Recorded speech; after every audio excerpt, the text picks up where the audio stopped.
By some accounts, it's the fastest growing sport in the country, and we are talking about pickleball. Good evening, and thank you for joining us. I'm Latoya Silman. We do hear about more and more people playing it all the time. I'm Jim Snyder. One Las Vegas neighborhood hoping to squash over 24 new courts from being built. News 3's Brett Forrest joins us live from Wayne Bunker Park out in the Northwest. Brett, why are people concerned about something as popular as pickleball? And Jim, Latoya, good evening. It's a good question. So we got an email from a viewer asking for our help. So I came out here to Wayne Bunker Park to hear their concerns. And at the heart of the issue is this empty land behind me and this, a pickleball. It is small, but it could be causing big problems and big headaches for this neighborhood.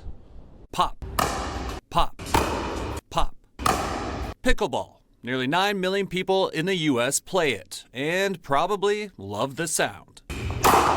But there are those who don't, and they'd prefer the sound is nowhere near them. We have 2 more houses in the cul-de-sac, and they want to put the pickleball courts right there. The city of Las Vegas is looking to build a regional pickleball complex with 30 courts using a $12 million grant from the BLM. We do not hate pickleball. I think it's amazing. I love it. I would probably play it if I had more time. We just don't want it directly across the street from our home. But the homeowners here have a quiet lifestyle, fearing not only the noise, but the traffic, lights, and commotion a complex would bring. If it goes up, we're probably going to move because I'm familiar with the sound, and I don't know. I'm so frustrated right now. This is like my last resort. Years in the making, City Council finally set to vote on the BLM agreement Wednesday. Residents also fear for their property value, pleading officials to stop the project. I was reminded that the councilwoman does not want to lose a $12 million funding. And I don't want them to lose it either. I just don't want them to put it here. But pickleball is popular. People want more courts, and the city is trying to meet demand. A couple people said this isn't going to do any good to fight it. It's going to go through. I said, yes, it might go through, but I'll feel better if I tried. Another hiccup, the homes are on county land, but the complex would be City of Las Vegas. Homeowners feel the city is not listening to them because of that. But a church adjacent to the site is on city land, and they worry about disruptions to Sunday Mass, school, and funerals. They have never come to talk to us about it. When I did reach out, I was told that it was going to be a few years down the road and not to be concerned. Then all of a sudden, here we are.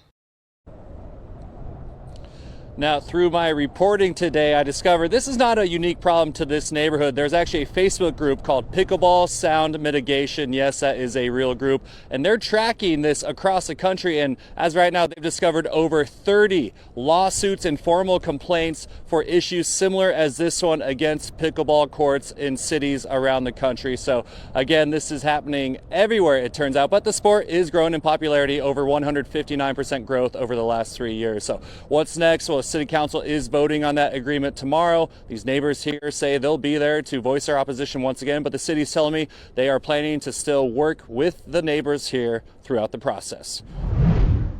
Small business owners across the valley say they're seeing a rise in what's known as friendly fraud. That's when a customer buys something using a credit or debit card and then disputes it with their bank. Our Katie Munch looks into the scope of the problem.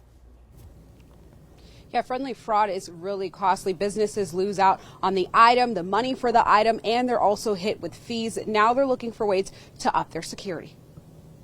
Outlasting the pandemic and now rising inflation costs has been no easy feat for small business owners across the valley. There is no weekend, there is no time off, there is no day off. Dedication has paid off for Brittany Wings, but the latest challenge is a rise in friendly fraudsters, customers who buy products and cheat businesses by reporting genuine charges as fraud for a refund. Wings says it's happened with both online and walk-in customers. We sell wigs, bundles. If you're gonna wear that type of hair, you know, it's a lifestyle change. Like, it takes work, it takes effort. After hours of customizing 3 wigs and additional beauty services, one customer disputed their bill of $1,700. Because you have somebody who came in and you created this relationship with, and they come in and you think everything is good and you're helping them, and they do this chargeback, you know, and you're like, what happened? Like, girl, you were just here 5 days ago. Like, loving your hair, playing with it, I mean, we had pictures of her, like selfies that she sent us. Chargeback 911 says friendly fraud has spiked 75% in the country in 2022. Experts aren't sure what caused the sudden spike. Consumers start out, exploiting or exploring this opportunity.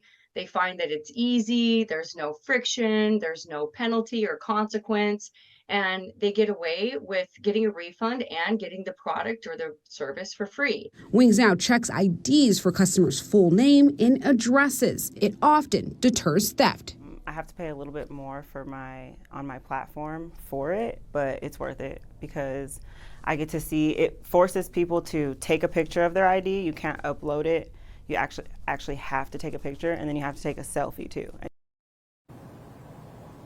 And Wings was actually given back that $1,700 from the bank. Some businesses are no longer accepting credit cards and instead asking customers to pay with cash or their debit card so that they're able to enter in their 4-digit PIN for an extra layer of security. Subscribe to News 3 on YouTube at News 3 Las Vegas.